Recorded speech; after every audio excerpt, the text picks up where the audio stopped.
दोस्तों वर्तमान में वित्त मंत्री और कॉरपोरेट कार्य मंत्री कौन है? आपसे विनती है प्रत्येक प्रश्न का उत्तर कमेंट में दीजिएगा। Option A Shivraj Singh Chouhan, Nirmala Sitharaman, Nitin Gadkari, Narendra Modi. तो साथियों वर्तमान में वित्त मंत्री कौन है?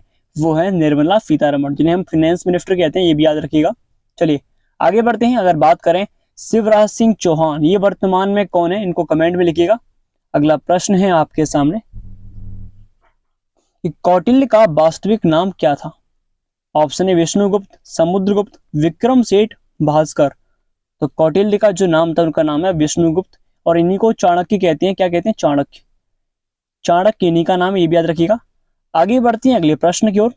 अगला प्रश्न, अर्जुन पुरस्कार किस क्षेत्र में उत्कृष्टता के लिए प्रदान किए जाते हैं? ऑप्शन ए सिनेमा, साहित्य, खेल कूद, विज्ञान। तो साथियों अर्जुन पुरस्कार मिलता है खेल कूद के क्षेत्र में, ये भी नोट कीजिएगा। आगे बढ़ते हैं अगले प्रश्न की ओर।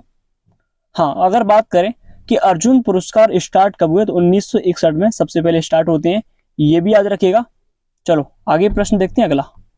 भारतीय संविधान के प्रारूप समिति के अध्यक्ष कौन थे? Option A Mohammed Saadulla, doctor Bhimrao Ambedkar, Sardar Vallabh bhai Patel, के एम मुंशी। दोस्तों आप जानते हैं जो प्रारूप समिति थी उसके हेड थे डॉक्टर भीमराव अंबेडकर। इन्हीं को संविधान का जनक कहते हैं, ये भी आप जानते हैं। दोस्तों आगे चलते हैं अगले प्रश्न की ओर। अगला प्रश्न है आपके सामने कि भारत के किस राज्य में नटांजलि उत्सव मनाया जाता है? तो आप जानते हैं जो नटांजलि फेस्टिवल है वो कहाँ का है? तो आपके सामने ऑप्शन है गोवा, तमिलनाडु, उत्तर प्रदेश, राजस्थान। तो नटांजलि फेस्टिवल कहाँ का? ये है तमिलनाडु का एक इंपोर्टेंट फेस्टिवल, इसको भी याद रखिएगा। आगे चलते हैं। अगला प्रश्न है आप सभी के सामने, देखिए भारतीय राष्ट्रीय ध्वज कब अपनाया गया था? यानी कि जो जो हमारा नेशनल फ्लैग है उसको कब अडॉप्ट किया था?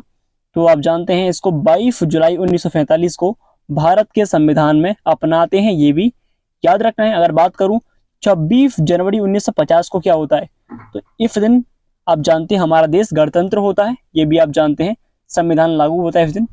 और बात करूं 26 नवंबर 1949 को दोस्तों, इस दिन हमारा संविधान बनकर तैयार हुआ था, 26 नवंबर 1949 को।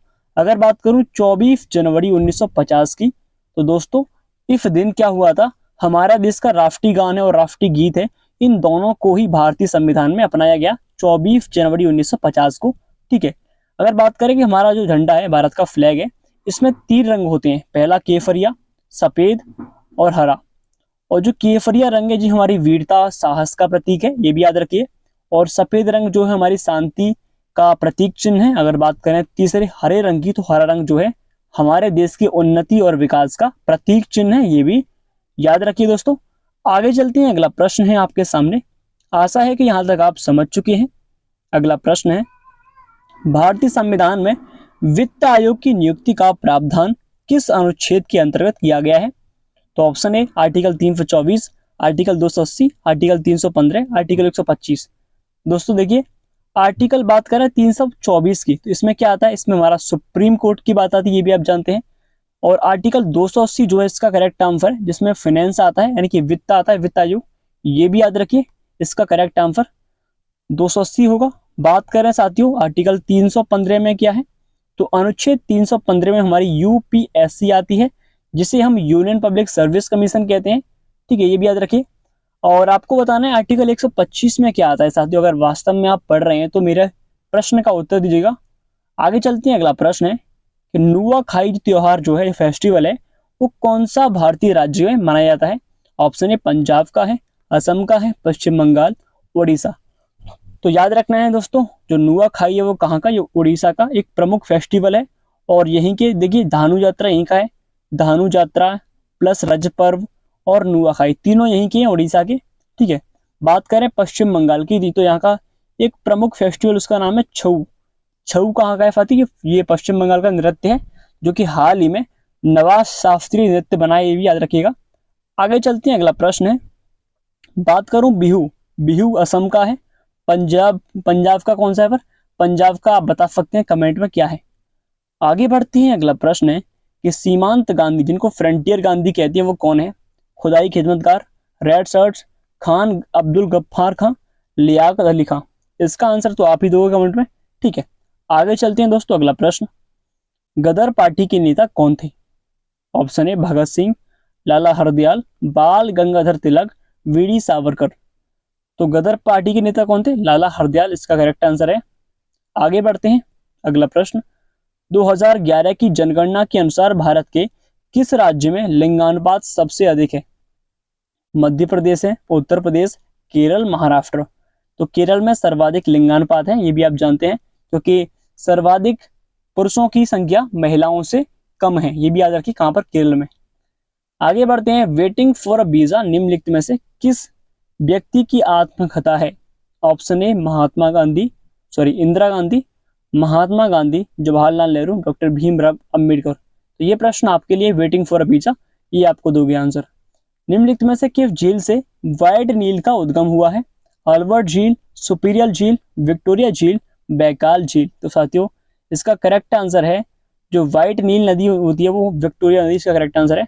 आगे बढ़ते हैं, अगला प्रश्न है कि भारतीय संविधान के जनक के रूप में किसे जाना जाता है? तो Mahatma Gandhi, doctor Rajendra Prasad, M N. Roy, doctor Bhimrao Ambedkar. Answer इसका कमेंट में दीजिएगा। आगे बढ़ते हैं, भारतीय संविधान के किस संशोधन अधिनियम ने पंचायतों की शुरुआत की थी? तो आप जानते हैं 73वां संविधान संशोधन हुआ था और 24 अप्रैल ये होता है, ये भी याद रखिएगा। आगे बढ़ते हैं, अगला प्रश्न। किस घटना के कारण आकाश का रंग नीला होता है? प्रकाश का विवर्तन, प्रकाश का प्रकीर्णन, प्रकाश का परावर्तन, प्रकाश का अपवर्तन। ये प्रश्न आपके लिए, इसका आंसर आप दोगे। किस भारत राज्य की सबसे लंबी तटरेखा है? आंध्र प्रदेश, महाराष्ट्र, तमिलनाडु, गुजरात। तो आप जानते हैं गुजरात की सबसे लंबी तटरेखा है, ये भी जानते ही हैं। आगे बढ़ते हैं, भारत में रबी के मौसम में निम्नलिखित में से कौन सी फसल काटी जाती है? ज्वार, गेहूं, कपास, जूट। तो जानते हैं जो रबी की फसल इनमें से कौन सी है? गेहूं की रबी की फसल होती है, ये भी याद रखिएगा। आगे बढ़ते हैं दोस्तों, अगला प्रश्न है आपके सामने। नेक्स्ट, न्यूजीलैंड की खोज करने वाला पहला यूरोपीय यात्री कौन था? Option A Abel Tasman, Vasco da Gama और हुरोन कॉन्टस, जैक्स कार्टियर। तो आप जानते हैं हाविल तस्मान ने न्यूजीलैंड की खोज की थी, ये भी याद रखिएगा। और बात करें वास्को डे गामा, इन्होंने तो यूरोप सॉरी इन्होंने तो जो दक्षिण अफ्रीका महाद्वीप की खोज थी, ये ध्यान रखिए। ठीक है, आगे चलते हैं, अगला प्रश्न। ऑप्टिकल फाइबर के सिद्धांत पर काम करता है, ये प्रश्न आपके लिए, इसका आंसर आप दोगे। ठीक है, अगला प्रश्न देखते हैं। नेक्स्ट,